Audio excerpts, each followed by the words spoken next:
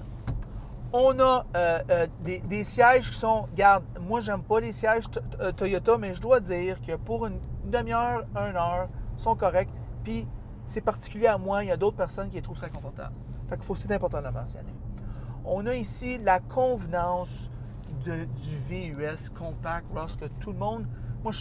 Moi là, je pense que les gens, indépendants de ce qu'on peut entendre, les gens veulent ce genre de véhicule-là. Ben, c'est pas vrai que il y a une petite minorité brillante qui n'aime pas ces véhicules-là pour toutes sortes de raisons qu'on ne les jugera pas là-dessus. Mais je pense que la majorité des gens veulent ce genre de véhicule-là à cause on se sent plus en sécurité. Ouais. On roule un petit peu plus haut. On a une bonne visibilité. On a de l'espace de chargement. Pas besoin de quitter nos amis puis notre famille quand on a besoin de transporter quelque chose. Ils vont bien en hiver. Ils sont fiables. Extrêmement fiables. Ce véhicule-là est extrêmement fiable. Ouais. Alors, tu ajoutes ça, tu peux garder ça 15-20 ans si tu veux. La position de conduite est pratiquement idéale. Fait que... C'est idéal. Ça nous fait pas mal au dos lorsqu'on sort ou on rentre dans le véhicule. Des auditeurs peut-être qui sont un petit peu plus âgés. Je sais que les jeunes ne pensent pas trop souvent à eux autres. Et je les comprends, parce que l'inverse est vrai aussi. Mm-hmm. Mais c'est vrai, quand tu es plus vieux, tu as plus mal au dos, puis ça ne tente pas de te pencher pour rentrer dans ton char. Exact. Alors, c'est ça qui en est du RAV4. Moi, je trouve que il y a encore sa place après 5 ans. Mon Dieu, quand tout le monde change des refontes, des refontes après 2-3 ans, Toyota, ça reste pareil.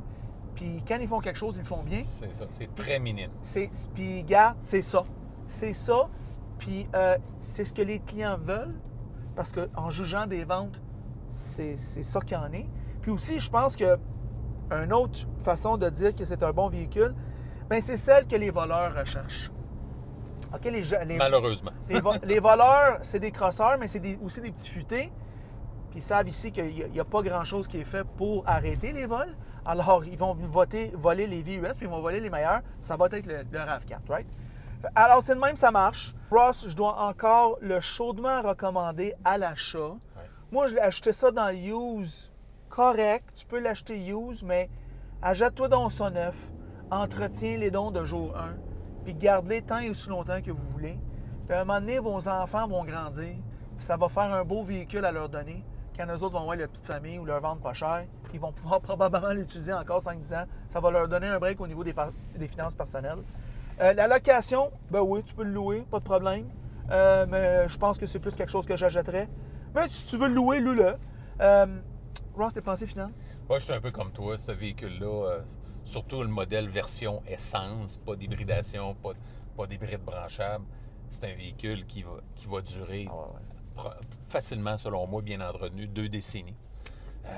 C'est une fiabilité assez béton et je privilégie définitivement plus l'achat à la location, à moins là, de vouloir diminuer vos paiements, mais encore là c'est difficile à justifier.